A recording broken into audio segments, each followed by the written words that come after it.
there's this perception that Mayfair has sort of emerged fully clothed in the 1720s and really hasn't changed since. But the more we look at the way Mayfair might continue to change, I think that the word is actually evolve, because it has evolved constantly since the 1720s. A number of phases of development then again towards the end of the 18th century, a number of leases fell in, then substantial changes under the first Duke at the end of the 19th century, which threw up the Peabody Flats, for example. Mount Street gave North and West Mayfair that very distinctive terracotta appearance, if you like, which is very, very different to the listed terraces and houses of the earlier part of Mayfair's history. And it's quite clear that if Mayfair has survived as one of the premium destinations in the country and the world, that process of evolution has to continue. We can't stand still, we don't want to stand still, and that's what our 20-year vision is about. And it could be argued that 20 years is too short a time for vision when you're looking at 300 years of history, but we think 20 years is something one can plan for quite manageably. And that vision, I think, is based upon an inspiring past, and to ensure that we're still guided by the past and that we still have a clear role of stewardship, but also working with the existing framework of buildings to ensure that Mayfair goes forward into the future, but shall we say, in a dignified but also a very animated fashion. And I think one of the themes which emerges from many of these discussions is how does one give greater animation, not just to the estate, but to Mayfair. Yes, it is busy, yes, it is vibrant, but on that short stroll you've done there are clearly a great many areas where there's a great deal of opportunity for this change, which is actually quite radical and quite new.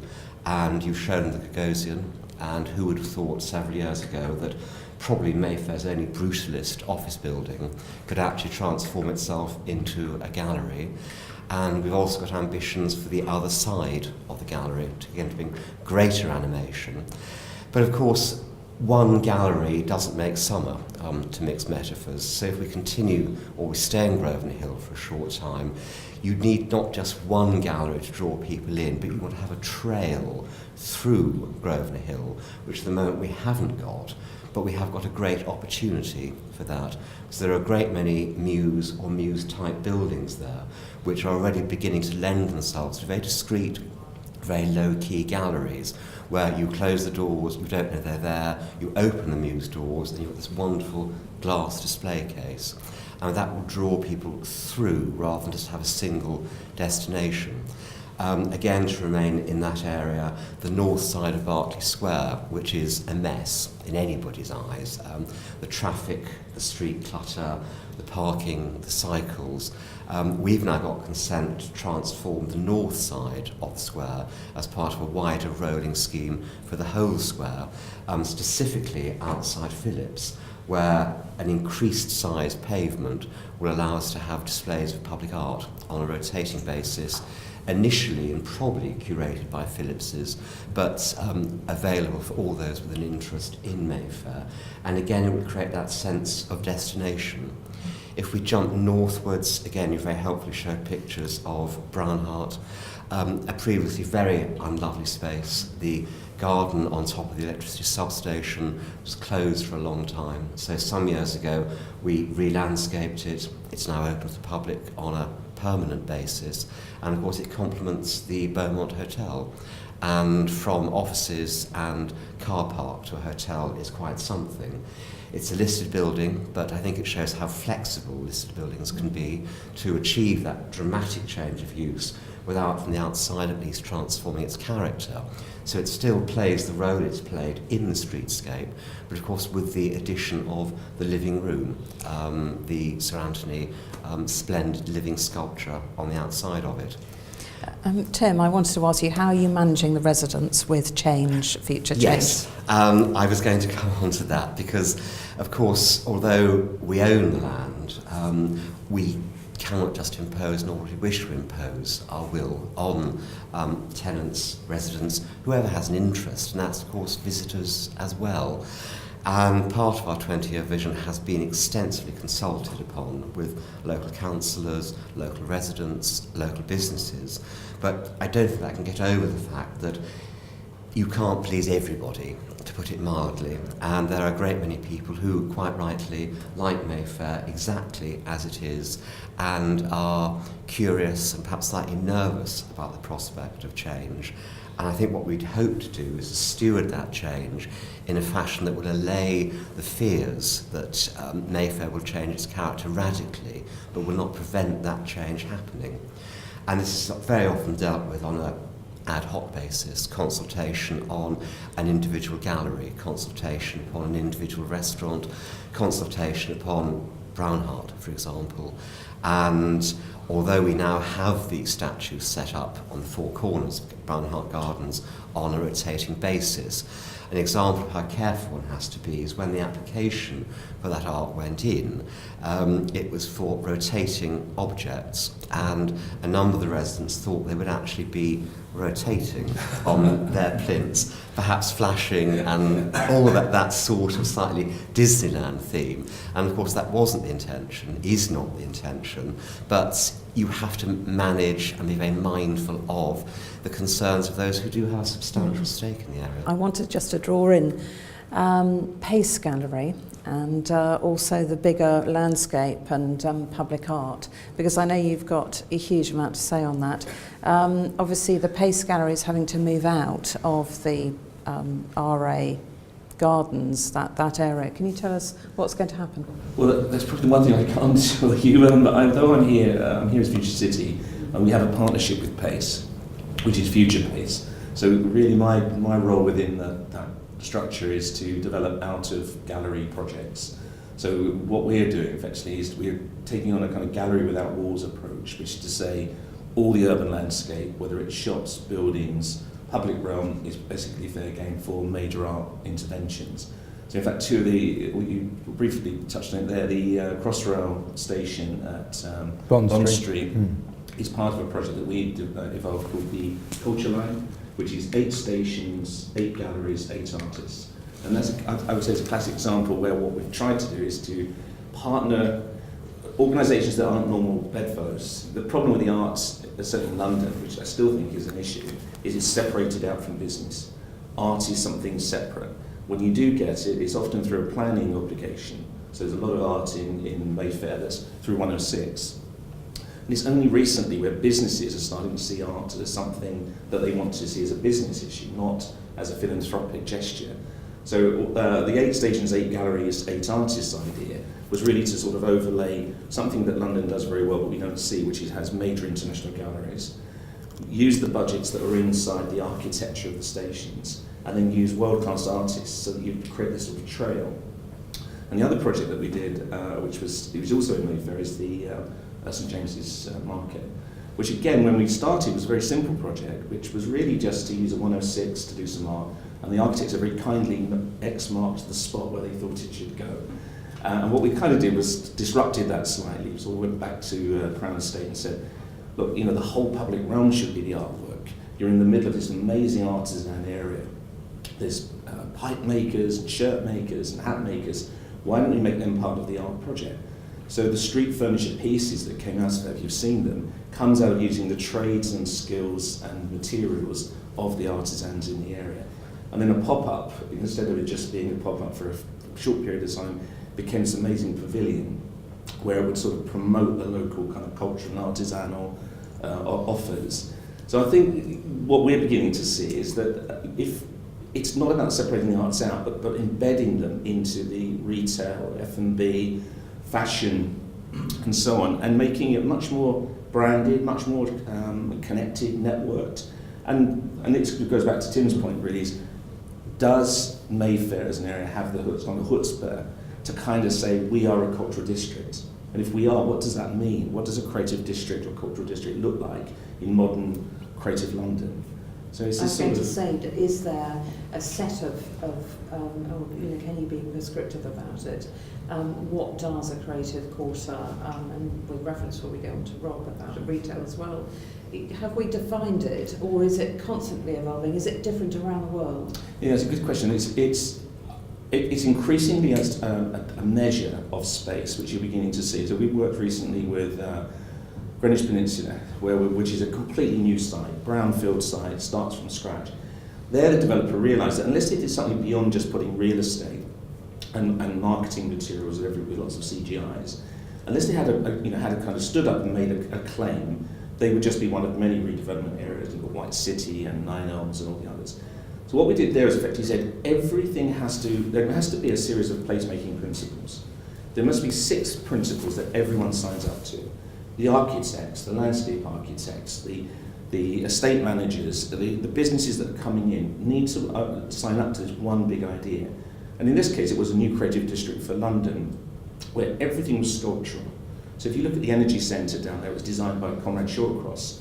If you look at the new landscape that's going up, it's a P5K running track, which will be a sculptural running track. So as what I'm saying is that most of the creative districts around the world that we've been to look at tend to have one big visionary idea, and they have a very distinct area of territory that you can actually know we're going into that space now, and everyone is signed up for it. When it just becomes, as Charles quite rightly said, the Court Street galleries, they were already in decline, I would say, before all this happened.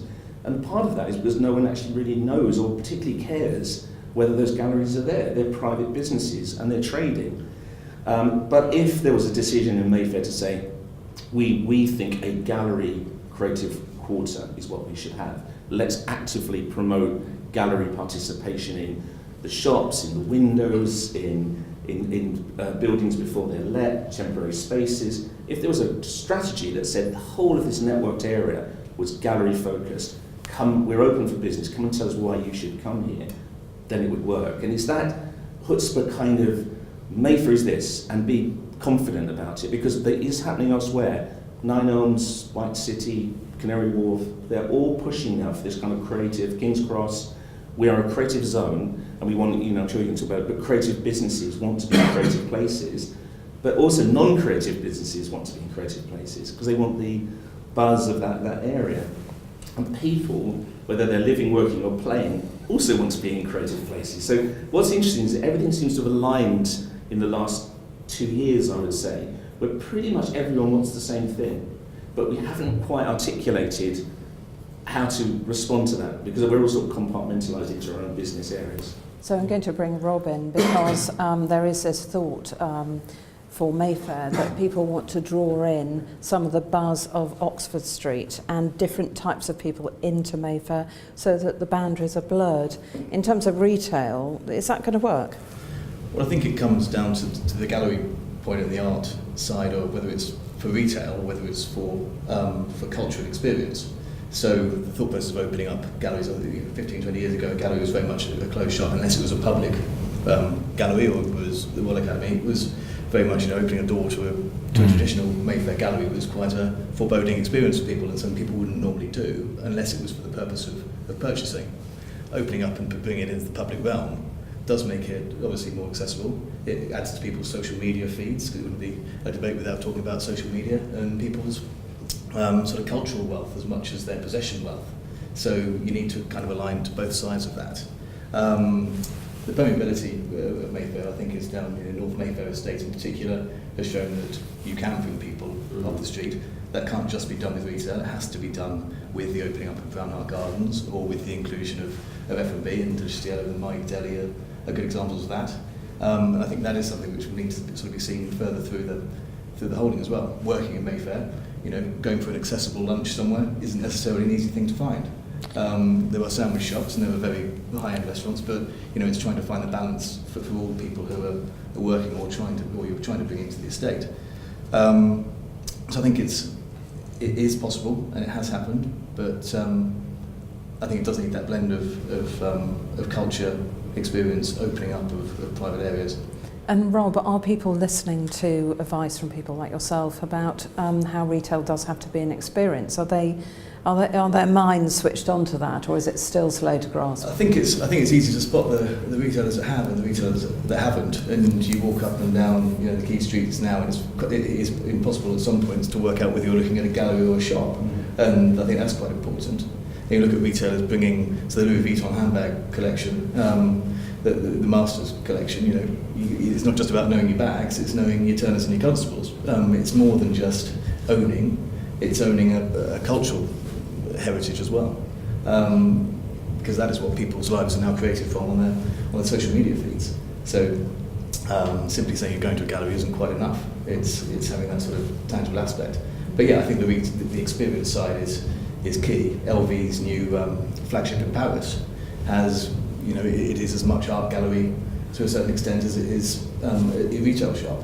They've got artisan workshops in there. They've got a curated gallery. So, you know, that stems from heritage within the brand. But yeah, I think retailers know that they've got to do more than just sell. It's interesting, this whole notion of heritage and the contemporary, because that came out a lot at RIBA, that even these traditional galleries like the National Gallery or the RA, they have to have their kind of contemporary offer to get people in there, and that may be true for retail as well. We talked about retail, but it would be interesting, Andrew, because I know you're working with Native Land on the Burlington Gate Gardens development, aren't you? Whether you've got any thoughts about, you know, bringing more people actually to live in Mayfair, because in some ways those streets are pretty dead, especially at the weekend. I don't know whether you've got anything to add about that. Yes, as you will all be aware, the luxury quarter at which Burlington Gate is the centre is really upon the Pollen estate.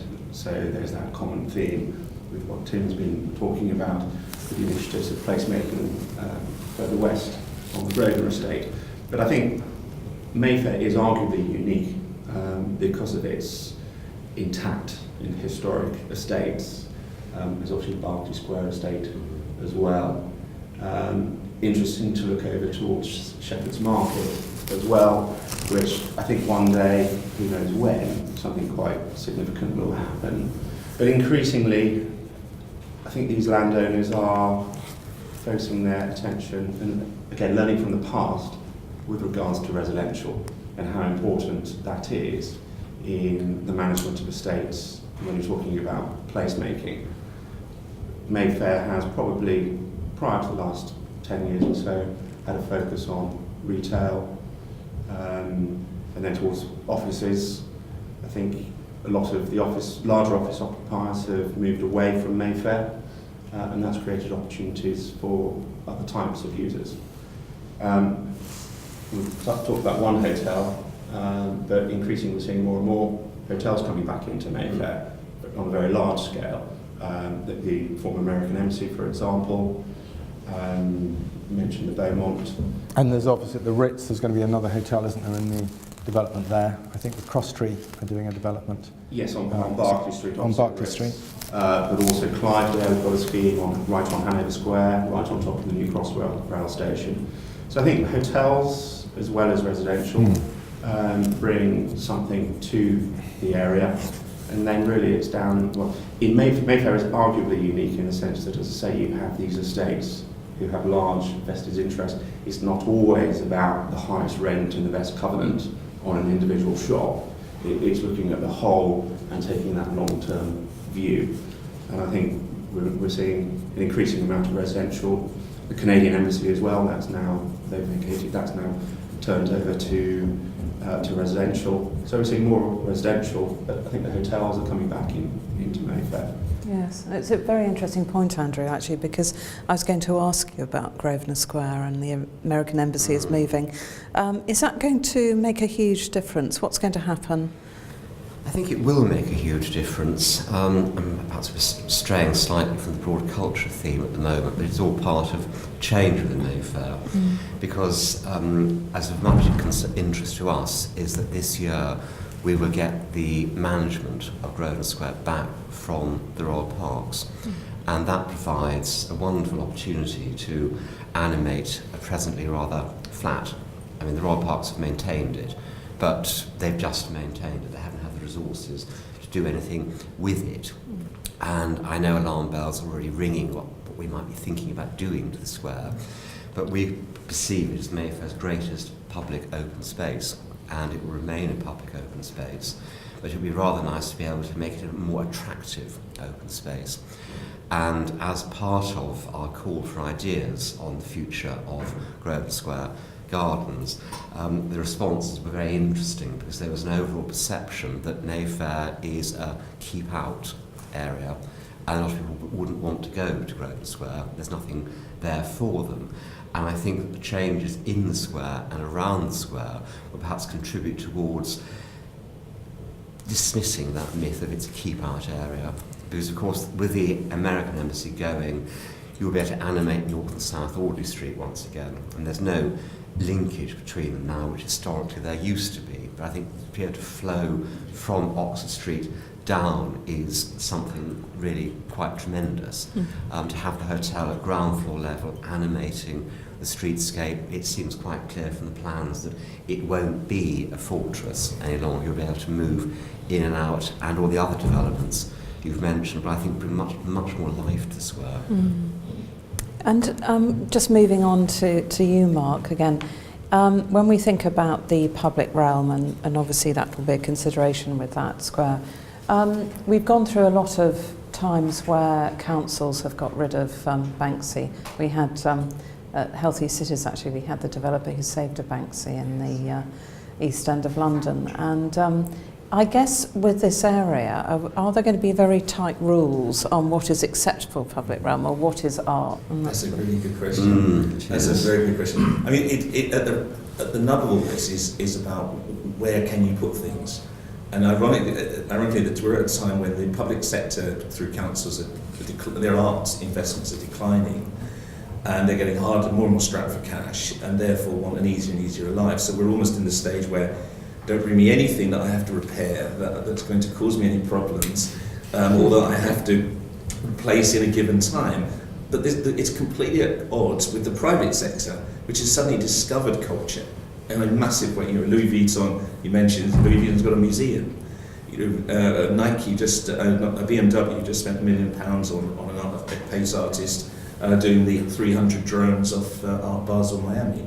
They see that culture gives them creative, original, authentic ideas, and is now serving to bring the footfall in and so on. So there is a real problem here, which means that increasingly from the estates or anyone who has private ownership of their domain is increasingly going to become a curator and a cultural brand, because that's how I see it changing, and I see that happening right the way across London and also in other cities. And in fact, even in Boston where we're working, there's similar problems there.